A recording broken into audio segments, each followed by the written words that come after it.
Well, it's interesting you bring that up. If you've ever been to my office, you'll notice that I have a 7-foot Comanche headdress in my office. People come and say, well, what in the world do you do with that headdress? You're not an Indian. I said, no, I'm not. I said, but I have that there to remind me that the Comanche Nation was the original ag department.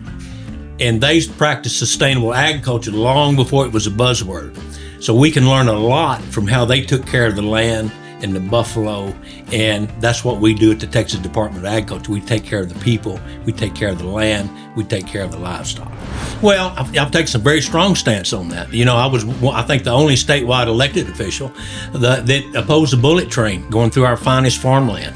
You know, I'm not against it. I just don't want them taking land that they don't need. They could follow existing rail lines, utility lines, go down the interstate, but they were cutting right through the most valuable farmland we have. So I fought that, and we won. We shut them down. They're not building, at least not on that route. Now they may come back and try again. They didn't never give up. So I fought those battles. I passed legislation in the legislature when I was a lawmaker to give landowners protection from overreach, from municipalities and counties and water districts and so forth. And you're a cattleman rancher. I mean, yes, sir. You've been doing that all your life, so that makes it. Now, the people that were wanting to do that, did they take their cue from Gavin Newsom? I'm thinking that's what it sounded like, right? or Biden. We're going to do a train over the Indian Ocean. Well, the people that do that, they think they can do it better than the private sector. They're totally wrong. Right. No one does it better, more efficient, faster, cheaper than the private sector. That's in my agency. People ask me, how many people you have working? I said, well, let me put it in perspective. California is the largest ag state because they have an $80 billion wine industry. We don't have that. They have 2,500 employees. Number 3 is Florida. They have over 4,500. Now, they do the food nutrition. That's a big deal. Right. We do it in Texas. We do it better and faster and more efficient, and have just over 700 employees. And the reason we do it better with fewer people is I outsource everything I possibly can to the private sector. I get government out of that business. So we've been very successful at that. You heard me say that the Sunset Commissions, when they reviewed us, said this is the best agency we've ever reviewed in decades. So it works. Run it like a CEO would run his Fortune 500 company. If you can't do that, you're not going to hire another 1,000 people to go do that. You just outsource it to somebody that's really good at it. And you know how to do it anyway. Absolutely. I mean, I'm a businessman. I've been doing that all my life. Right, exactly. That's good. Well, actually, it's probably the first time I ever disagreed with Donald Trump. He said he was going to bring in boxed beef from Argentina. I said, well, wait a minute. Matter of fact, I sent him a list of suggestions how to do that better. We're not going to grow. You have to grow the beef herd if you want to get beef prices to come. We don't have enough cattle. That's the problem. And it's very simple. Does the drought have anything to do with that? Oh, yeah. The droughts, and Biden caused a lot of it. He actually canceled all the grazing leases on federal land, and there's 24 million acres. You know why? Those cattle had to be.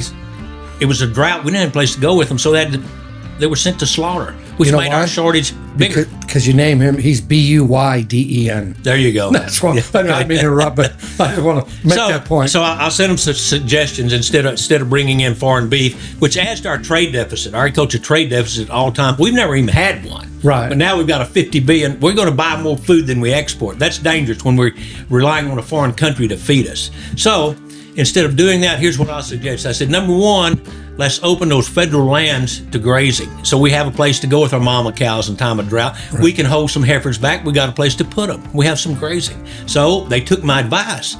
Secretary Burgum has now opened up 5 million acres of grazing. Awesome. So we're getting those leases back.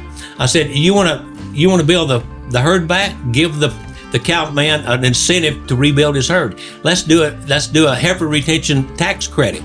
Like the child tax credit, you get $1,000 for children under 17 right off your income tax. Let's do one for heifers. So that, and then I said, if you want to lower beef prices overnight, open the border to that 1,200,000 head that are waiting to come across in Mexico. That the prices will drop overnight. I promise. Matter of fact, if you don't do it right, it will crash the market. It'll go down so fast. Right. So they've done one of the three. I don't know if they're going to do the tax credit. They haven't said no. They said that we are going to open that border. They hadn't said when. So 2 out of the 3 of my suggestions they've taken. It's like the bankrupt housing market when all that went out in 2008. You got to trickle them in. You can't just dump, $17 billion worth of, distressed loans on the market. You got to trickle them in. You're right. You got to manage. And I gave them a plan to test the market to see if we could keep the screw worm out. I said, there's 1.2 million down there, but let's don't let them in. Let's let in the rodeo cattle. There's 15,000 of those. We need roping cattle. We need bulldogging cattle. They won't affect the beef market because they're not going to the slaughter. Right. So let those in, and let's let horses in. We only import 80 horses a week. Let's test it with something small. And I talked to Stephen Miller and his staff about that, and they said, well, what a novel idea. That would be a good pilot program. So maybe they'll do it. It's a novel idea because it's not a government idea. Right. I'm in the minority, and here's what I've seen, because I've seen the beast from the inside. You get, especially lawmakers, like the House and Senate level.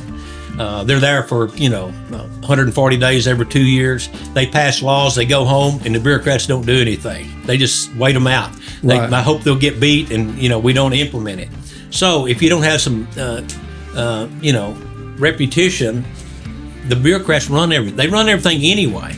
So you need some longevity there, some experience to fight the bureaucrats. Other than that, they just wait you out. If they know you've only got 4 years left, they just wait you out and never implement. That lame duck. Yeah, we'll just wait. We're not doing it. What's he going to do to us if he's gone?